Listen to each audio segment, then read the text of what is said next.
Hello viewers, welcome to my channel.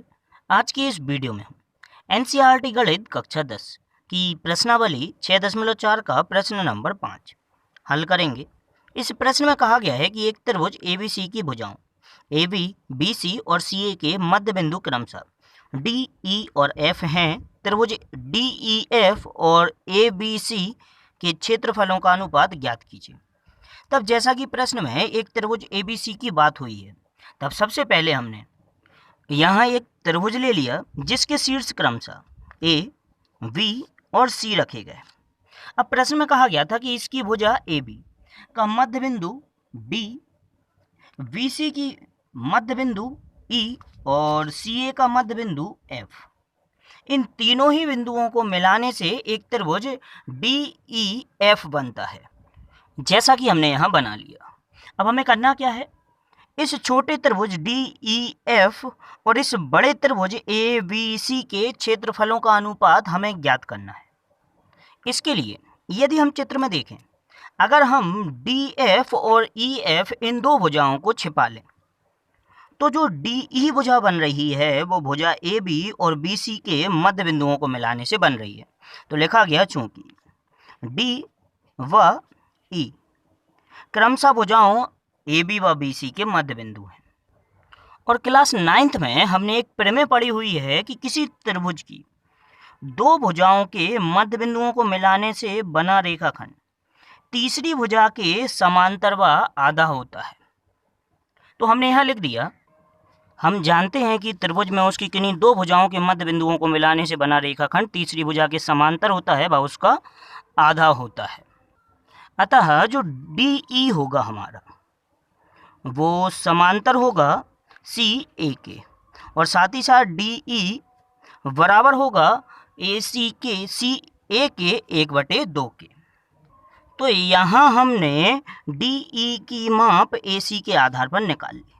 अब यदि हमने जैसे कि सिद्ध किया है DE समांतर है AC के, तो VA अगर देखें तो इन दोनों ही समांतर भुजाओं को मिलाते हुए जा रही है।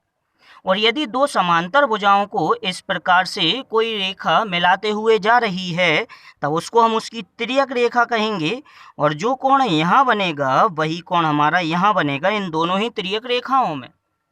इन दोनों समांतर रेखाओं के बीच इस तिर्यक रेखा के साथ जो कोण यहाँ वही यहाँ, जिसको हम बोलते हैं संगत कोण।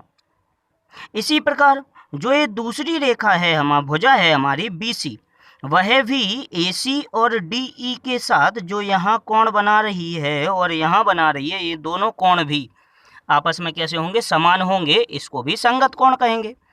तब इन दोनों ही त्रिभुजों को हमने ले लिया, त्रिभुज DVE और त्रिभुज ABC। ये दोनों ही त्रिभुज हमने यहाँ ले लिए कि त्रिभुज DVE व त्रिभुज ABC में, जैसा कि अभी बताया गया, कोण A बराबर कोण D। तब त्रिभुज DVE का कोण VDE बराबर होगा त्रिभुज ABC का कोण VAC के। और क्यों बराबर होगा, संगत कोण है भाई समांतर रेखाओं के बीच के। इसी प्रकार कोण E बराबर होगा कोण C के, तो कोण VED बराबर हो गया कोण VCA के। ये भी हमारा समांतर रेखाओं के बीच के संगत कोण। तब हमने इन दोनों ही त्रिभुजों के दो दो संगत कोणों को समान सिद्ध कर दिया। और यदि किसी त्रिभुज के दो संगत कोण समान हों तो वे दोनों ही त्रिभुज हमारे कैसे होंगे, समरूप होंगे। इसलिए त्रिभुज DVE समरूप त्रिभुज ABC, और समरूपता हमारी लग गई A समरूपता। तब इस प्रकार हमने दोनों ही त्रिभुजों को समरूप सिद्ध कर दिया। अब समरूप त्रिभुजों का जो क्षेत्रफल होता है वो उनकी संगत भुजाओं के अनुपात के वर्ग के बराबर होता है। तब लिखा जा सकता है, चूंकि समरूप त्रिभुजों को क्षेत्रफलों का अनुपात उनकी संगत भुजाओं के अनुपात के वर्ग के बराबर होता है। इसका मतलब जो त्रिभुज DVE है, त्रिभुज DVE का क्षेत्रफल बटे त्रिभुज ABC का क्षेत्रफल बराबर होगा उनकी संगत भुजाओं। भाई इनकी संगत भुजाएं, जैसे BD संगत है AB के, BE संगत है BC के और DE संगत है AC के। हम कोई भी दो संगत भुजाओं का अनुपात लेकर उसके वर्ग के बराबर लिख सकते हैं, लेकिन यहाँ हमने DE और AB AC का संबंध निकाला हुआ है कि जो DE है वह AC का आधा है। तो इन्हीं दोनों संगत भुजाओं के अनुपात के आधार पर हम इन दोनों का क्षेत्रफल यहाँ ले रहे हैं। Area of DVE upon area of ABC बराबर हो जाएगा DE अपॉन AC का होल स्क्वायर। लेकिन DE हमने सिद्ध किया हुआ है कि AC का आधा है, तो DE के स्थान पर हमने AC 1/2 AC लिख दिया और हर में हमारा AC पहले से लिखा है का होल स्क्वायर। यहाँ AC से AC हमारा कैंसिल हो गया, बचा क्या 1/2 और 1/2 का स्क्वायर हो जाएगा जो कि आ जाएगा 1/4। अर्थात एरिया ऑफ ट्रायंगल DVE और एरिया ऑफ ट्रायंगल ABC इनका अनुपात आ रहा है 1/4। इसमें हमने एरिया ऑफ ABC का कैंची गुणा इधर कर दिया जो कि आ जाएगा एरिया ऑफ DVE बराबर हो जाएगा 1/4 एरिया ऑफ ABC। इस प्रकार हमने त्रिभुज DVE का जो क्षेत्रफल है वो पूरे बड़े त्रिभुज के आधार पर निकाल लिया कि उस बड़े त्रिभुज के 1/4 है DVE का क्षेत्रफल। अब जिस प्रकार हमने इस DVE त्रिभुज का क्षेत्रफल सिद्ध किया पूरे बड़े त्रिभुज के क्षेत्रफल का 1/4, वैसे ही इस त्रिभुज ADE के क्षेत्रफल को भी हम सिद्ध कर सकते हैं, वो ABC के क्षेत्रफल का 1/4 है। इसी प्रकार इसको भी, क्यों? क्योंकि यह भी हमारी त्रिभुज की दो भुजाओं के मध्य बिंदुओं को मिलाकर भुजा DF बन रही है, तब इसका क्षेत्रफल भी 1/4 और वैसे ही यहाँ पर भी हमारा 1/4 होगा। तो हमने लिख दिया इसी प्रकार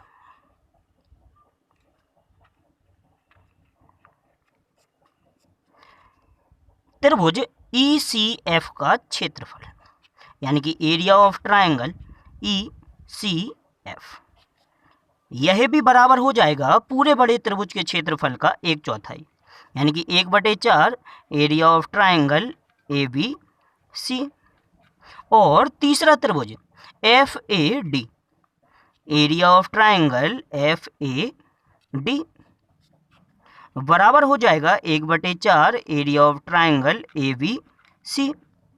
हमने यहाँ तीनों ही त्रिभुजों के क्षेत्रफलों को बड़े त्रिभुज के क्षेत्रफल के आधार पर लिख लिया, लेकिन समस्या यह है कि हमसे इस अंदर वाले त्रिभुज DEF और इस बड़े त्रिभुज ABC के क्षेत्रफलों का अनुपात ज्ञात करने के लिए कहा गया था, जबकि हमने इन साइड वाले त्रिभुजों के क्षेत्रफलों को निकाल लिया। तो इस अंदर वाले त्रिभुज के क्षेत्रफल को कैसे निकाला जाएगा? इसके लिए यदि हम इस बड़े त्रिभुज के क्षेत्रफल में से इसको, इस भाग को और इसे हटा दें, इन तीनों ही साइड वाले त्रिभुजों को हटा दें, तो बचेगा क्या? अंदर वाला। अर्थात इस अंदर वाले त्रिभुज का क्षेत्रफल निकालने के लिए इस बड़े त्रिभुज के क्षेत्रफल में से हम सभी साइड वाले तीनों त्रिभुजों के क्षेत्रफल को घटा देंगे, जिससे हमें त्रिभुज DEF का क्षेत्रफल ज्ञात हो जाएगा। तब हमने लिख दिया एरिया ऑफ ट्रायंगल DEF यानी कि इस अंदर वाले त्रिभुज का क्षेत्रफल बराबर एरिया ऑफ ट्रायंगल ABC अर्थात पूरे बड़े त्रिभुज का क्षेत्रफल minus area of triangle DVE minus area of triangle ECF minus area of triangle FAD। अब जैसा कि हमें पता है, हमने इन तीनों ही त्रिभुजों का जो क्षेत्रफल है वो इस बड़े त्रिभुज के क्षेत्रफल के आधार पर ज्ञात कर लिया है। तब यहाँ एरिया ऑफ ट्रायंगल DVE को हटा के इसके स्थान पर हम 1/4 एरिया ऑफ ट्रायंगल ABC लिख देंगे।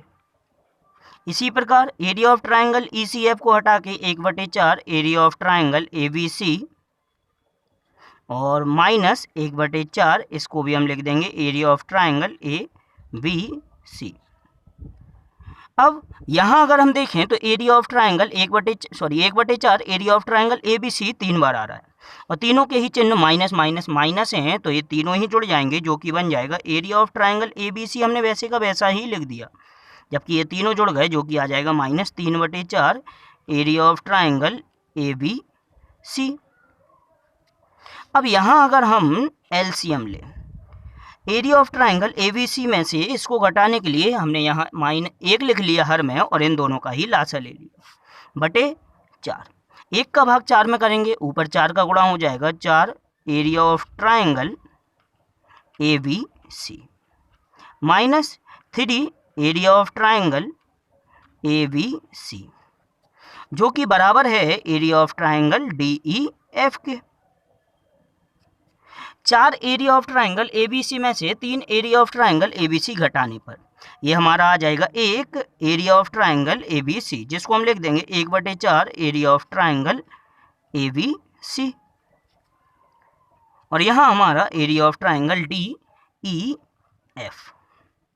अब हमें मान किसका निकालना है, हमें इन दोनों का ही अनुपात चाहिए, अर्थात एरिया ऑफ ट्राइंगल DAB को हमें हर में लाना पड़ेगा। यहाँ से एरिया ऑफ ट्राइंगल ABC का पक्षांतर हमने इस तरफ हर में कर लिया जो कि हमारा बन जाएगा area of triangle DEF upon area of triangle ABC बराबर हो जाएगा 1/4 के। इस प्रकार दोनों ही त्रिभुजों के क्षेत्रफलों का अनुपात आ रहा है 1/4।